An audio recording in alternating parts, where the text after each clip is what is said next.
মাছ লঙ্কা গুঁড়ো হলুদ আর লবণ দিয়ে মাছ মাখিয়ে নিলাম। এবার আমি ভেজে নেব।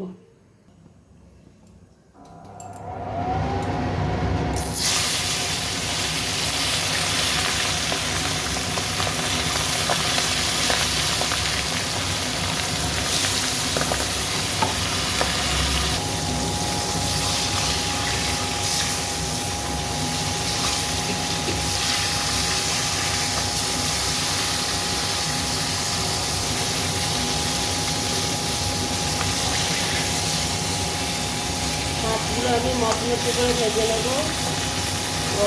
গরম ভাতে মাছ ভাজা, কলাইয়ের ডাল, বাঁধাকপির তরকারি আর কাঁচা কলা পেঁপে আলু একটা তরকারি।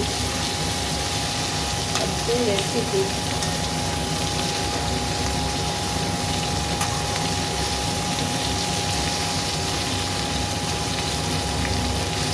আমার মাছ ভাজা হয়ে গেছে। বন্ধুরা, রেসিপি ভালো লাগলে, মাছ ভাজা রেসিপি ভালো লাগলে লাইক শেয়ার কমেন্ট করে পাশে থাকবেন। ঠিক আছে বন্ধুরা, রেডি নামিয়ে নেব।